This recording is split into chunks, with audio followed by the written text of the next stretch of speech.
Lyft co-founder that I have zero respect for says autonomous vehicles won't replace drivers for at least a decade. But they're willing to throw insane money at it right now. Maybe that it pays dividends in 10 years' time? So human drivers on the Lyft platform aren't going to be replaced by autonomous vehicles anytime soon. We've said that ages ago already. Like, people were like all in fear. Don't worry, folks, this is so far away. And now you hear it from this fool that's actually been saying, oh yeah, this is how he's selling the company. Are we going EV, blah, blah, blah. Oh, no, not EV, we're going autonomous, blah, blah. Oh, it's 10 years away. Make up your mind, dude. You're flip-flopping, right? All over the show with your statements. So human drivers on the Lyft platform aren't going to be replaced by autonomous vehicles anytime soon. Company co-founder and president John Zimmer, trash, told the audience today at TechCrunch, I can't imagine any time in the next decade, plus where would we need any less drivers, he said, noting that he envisions autonomous vehicles handling anywhere from 1% to 10% of rides in the future. What we do in our industry represents maybe 1% of vehicle miles traveled. There's much more room for growth of our overall business. And he's really backtracking because his stock is doing so terrible, right? But he was the biggest advocate and saying, oh, everything's going to happen in the next few years. Oh, now suddenly it's 10 years. So in his talk with transportation editor Kirsten, Zimmer was hesitant to commit to a timeline. I always think it's just a couple of years away, but it's super hard to predict, he said. It's this last percentage of a technical problem, and then you have to get the cost down for autonomous vehicles. So it will happen. I strongly believe it's not a matter of if, but obviously when. Should it happen, Zimmer thinks that the initial rollout is likely to occur on platforms like Lyft. The best way to commercialize autonomous vehicles, he said, is on a hybrid network. Though autonomous vehicles have progressed in their capability, they're still unable to handle every condition they'll encounter on the roads. Even if they are able to safely navigate 10% of trips, that's not sufficient number to bring riders on board en masse, correct? Imagine being on AT&T or Verizon and making 1 out of 10 calls. That would not be a good network to be on, said Zimmer. Being on the Lyft network, you'll be able to get 10 out of 10 rides. One might be an autonomous vehicle with one of our partners. 9 are going to be from our driver community. So he's just saying that to keep the drivers happy and the riders happy. And so I think what we do is super important and can flex as that technology is ready. Lyft's autonomous vehicle strategy has changed significantly in the last year or so. In April 2021, the company sold its self-driving unit to Toyota's Woven Planet subsidiary for $550 million, saving the company $100 million annually in operating expenses. In place of that, Zimmer said the company has been prioritizing partnerships over internal development. In August, Lyft and autonomous vehicle technology company Motional launched robotaxis in Las Vegas on the Lyft network. I think it's too early to pick one winner, he said. Today it's about having multiple partners. 10 years from now, too hard to predict. While Lyft works to add autonomous vehicles to its network, many of the company's drivers today are potentially augmented by level 2 advanced driver assistance systems, known as ADAS, including Tesla's autopilot and possibly its full self-driving FSD software. These systems automate certain driving functions, but drivers still need to keep their hands on the wheel and eyes on the road while they're engaged. Tesla has come under fire from regulatory bodies due to issues with its ADAS, which has been linked to several accidents. Drivers have also sued Tesla, claiming it falsely advertises the autonomous capabilities of its software, right? Of course, in terms of service, Lyft regulates its drivers in some respects, including saying that drivers cannot engage in reckless behavior while driving or operate a vehicle that is unsafe to drive. When pressed, Zimmer said that Lyft would continue to assess its policy regarding driver use of level 2 autonomous assistance.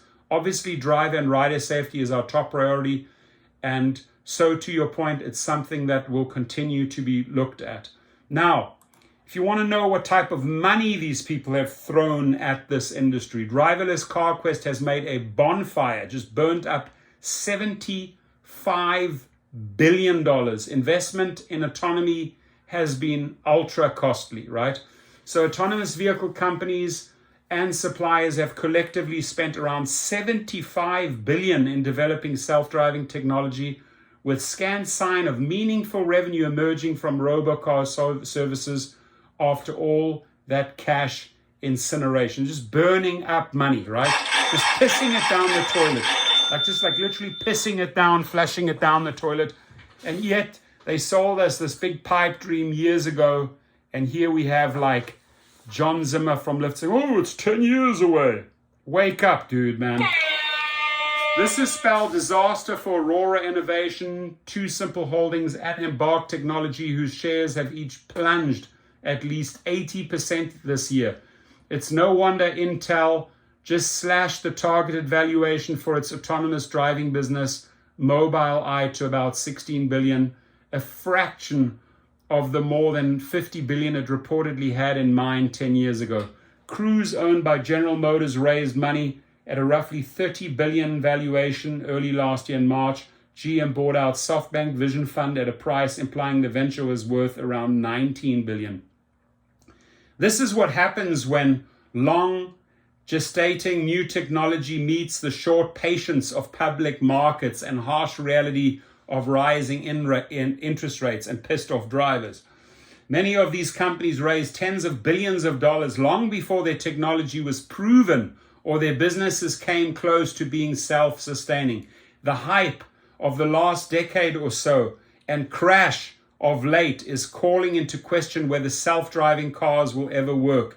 Anthony Lewandowski, one of Google's early autonomy pioneers who left for Uber Technologies and was later convicted for stealing trade secrets, now runs a startup developing autonomous trucks for industrial sites. In a Business Week cover story this month, he argued that less complex use cases will be the way forward for the foreseeable future. Morgan Stanley's Adam Jonas, who 7 years ago ascribed massive value to a Tesla mobility service that's still nowhere to be found, said in a note recently that autonomy could be 10 or a 20-year proposition. So I said this 5 years ago already. Folks, it's 10, 15 years out. Don't worry, don't stress, right? Your car will be around. My cars will be around. Companies in the space are now being forced to contemplate drastic measures. Aurora Chief Executive Officer Chris Umson sent out an internal memo in September raising the prospect of cost cuts, taking the company private, spinning off assets, or even trying to sell the company to Apple or Microsoft. Others have seen high-level turnover. CEO Mary Barra dismissed Cruise counterpart late last year. Too Simple replaced founder and CEO Cheng Lu in March, and its general counsel James Millen resigned in September. Alphabet-owned Waymo lost its chief product officer Dan Chu last month.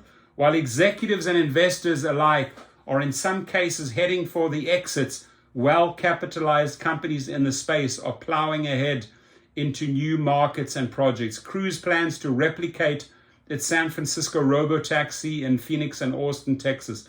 Waymo will start offering rides in Los Angeles and also has been hauling beer between Dallas and Houston. Startup Kodiak Robotics raised $30 million in private capital this week and ran its freight trucks 8,000 miles from Texas to Florida.